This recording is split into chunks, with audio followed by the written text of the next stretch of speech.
With so many videos out there on how to become successful, I always have wondered why more people aren't successful. There's always some sort of video popping up in my feed on how to invest in real estate with no money down, or how to make $100 a day by simply investing into cryptocurrencies. And I was really trying to think on why is it that more people aren't successful, because I looked at the data, and the data is showing us that nearly 80% of Americans cannot afford an emergency of over $1,000.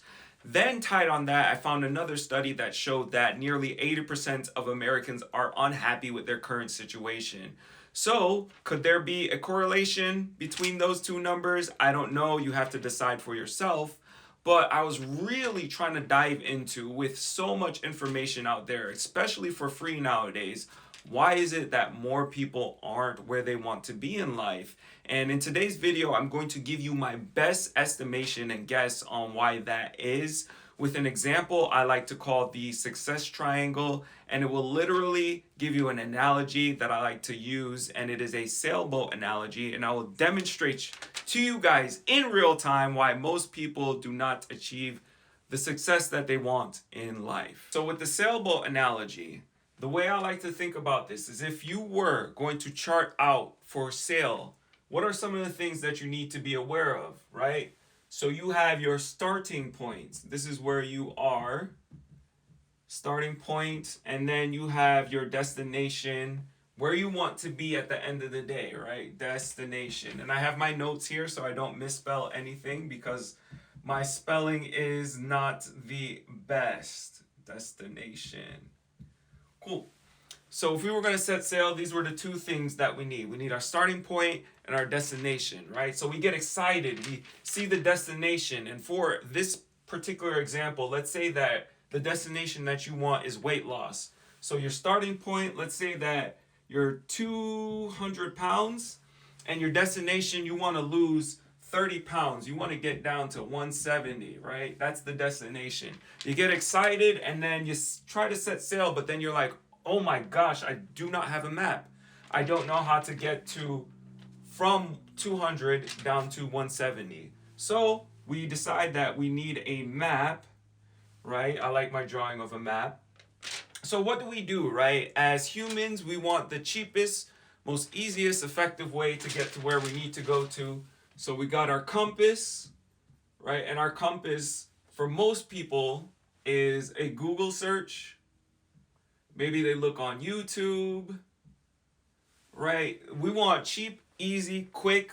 We don't want to pay any money, right? So this is where we get our map. Google, YouTube, and then we Google our most favorite, most popular YouTubers. They give us their free information, and then we have our map now. So let's set sail, right? So we begin to set sail, and then we see something in the water, right? We don't know what it could be, but it could be an iceberg. That's what it looks like. And we remember what happened to the Titanic. So we don't want to end up like the people in the Titanic. So we avoid this. And what this is fear, right? So for whatever reason, maybe you have some type of fear. And fear basically is just false expectations appearing real. So we fear sometimes things that haven't even occurred yet. So we go to the gym. We think that people are looking at us. We're overweight. We don't know what we're doing in the gym. We don't know how to use that machine. So that fear prevents us a lot of times from executing on what we actually need to do, right? So what do? When we see fear, right, we avoid it. We take a different path. Instead of the quickest path, we try to figure out a different way. So we're going down. We might go around, couple different tactics to overcome our fear. And then let's say, occasionally, for some reason, sometimes we overcome our fears. So then we start to get back on track, right? But then something else pops up, right? We see the island of gold, right? The island of gold. And this is what I like to call distractions. Distractions, right? So this could be your phone. It could be the weather. It could be your friends. Anything that prevents you from going to the gym. That is a distraction. So if your friends want to go out on Friday and you know you have to do a gym session before you go, hang out with your friends, but you decide, you know what, let me just hang out with my friends. I haven't seen them in a while. So you avoid going to the gym, right? You're on your phone surfing on the web while you're working out. So you're not fully invested in what you are doing. You're losing your focus while you're working out in the gym, which takes you a longer time to get to your destination. So you're hanging out on the island of gold, right? The island of gold, distractions. And then let's say, you overcome your distractions, you begin to set sail again, but then you see something down here, right? And it's exciting and cool. It's another destination, right? A newer destination, but it's more easy, it's convenient, right? And I like to call this the new strategy theory, right? So let's say that you found a YouTuber and they focus on keto and bodybuilding, body weight exercises, right? But then while you're doing it, you get tired of the body weight exercises. You don't like doing keto. Then you see another YouTuber and they're doing intermittent fasting and they're training 2 days a week. And you're like, ooh, this seems exciting. Let me try that out. So instead of continuing where you already had progress, you go back down to a new destination because it's exciting, it's easier, it's convenient, it's not boring like the old destination was. So instead of continuing on your journey, you go down to the new destination. And this is what I like to call the new content theory. So old content's boring, the new content is exciting. So let's try that out. And you get distracted with a couple new alternatives instead of going to your destination, right? But then let's say you overcome the new sort of strategy, and then you get back on track. But then something happens to your ship, right? You break down right before you get there. So what do I call this? Technical issues, right? Technical issues. Maybe you're having a plateau. Maybe you're stuck at a certain amount of weight and you're not seeing that come off the scale and you get completely frustrated, right? And what could be happening is that there's a technical issue that you're not aware of because they don't teach you that in a YouTube video, right? They just teach you what they know how to, but in order to get a specific diagnosis, you have to have somebody that's looking at this, right? So you have a technical breakdown. What do? You try to go back to this island. Maybe you try to find some new strategy or some new way of doing something. But then you see this coming here, right? It's a rescue boat. Rescue boat. And what is the rescue boat? This is what I like to call comfort. So it's more comfortable to go back to where you were than to try to figure out and bang your head against the wall to overcome this plateau, this technical issue, right? So instead of getting closer to your destination, you go all the way back to your starting point. And this is what I see every single time when the new year starts and there's a New Year's resolution. Hey, I want to lose weight. Most people usually work out for 3 months, and this is what they're going through in their head, and they don't even realize it, right? There's fear, there's distractions, there's new strategies, there's technical breakdowns, there's comfort. You're battling so many different things, and then you end up back to where you were, and at the end of the year, you say you're going to try it again, you do the same things, go back to the starting point, right? And this is why most people do not become successful. So now let's look at it from the standpoint of what I believe helps people reach their goals a lot faster and a lot quicker than they would on their own. So for me, I think the biggest key here is that you need to hire somebody who's actually been to the destination. And if you can't hire somebody, you don't have to pay money. There are ways to work with people for free. Again, consider value arbitrage. This is something that I talk about all the time.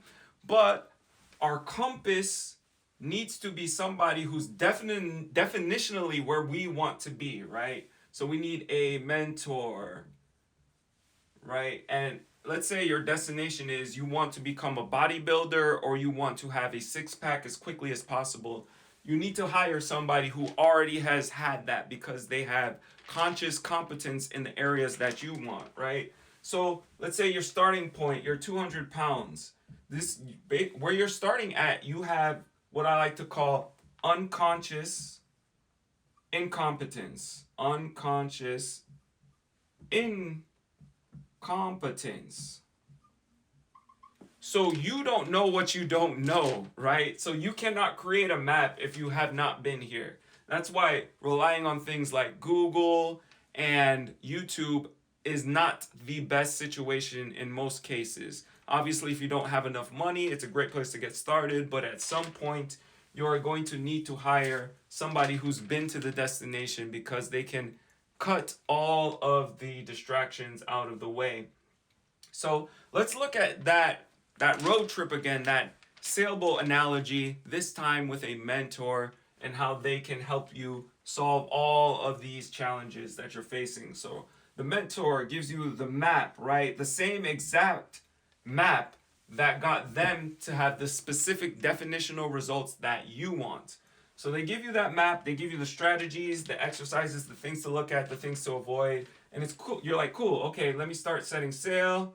Awesome. You see this iceberg in the water, right? But you were expecting it because your mentor literally told you that this was going to come up.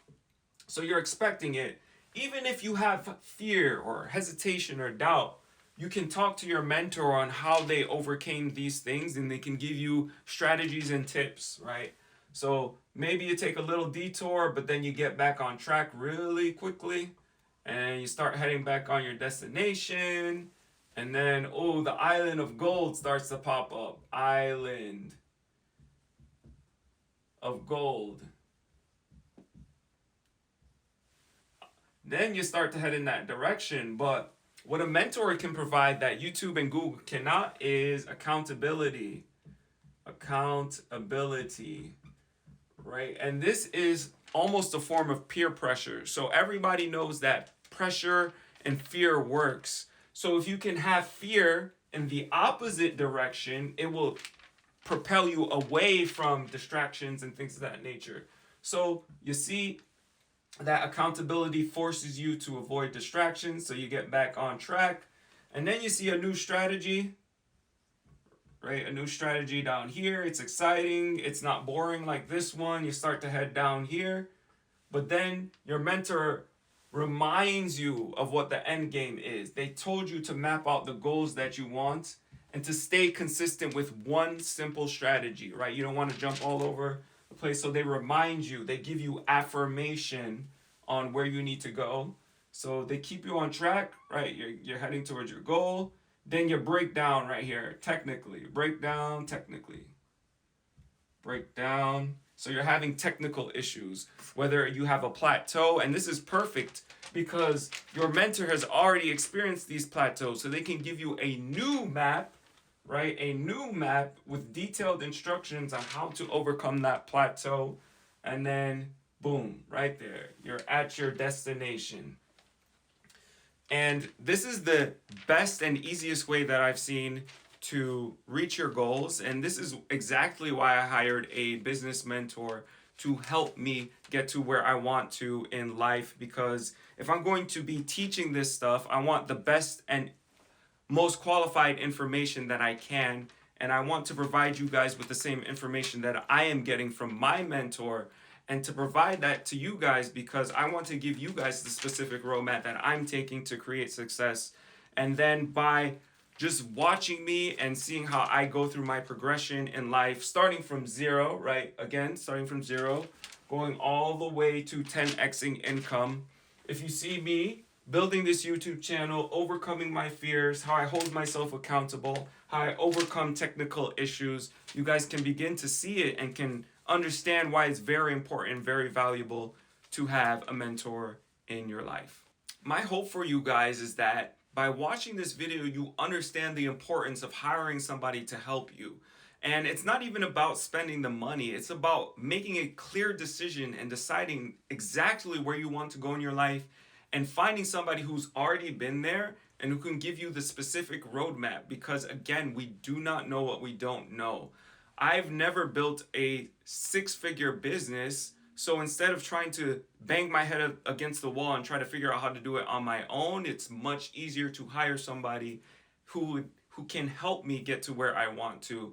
And by understanding that, by seeing this in real time on my YouTube channel, me building it up to something being very successful, that you guys understand the importance of hiring somebody to help you to get to where you want to go.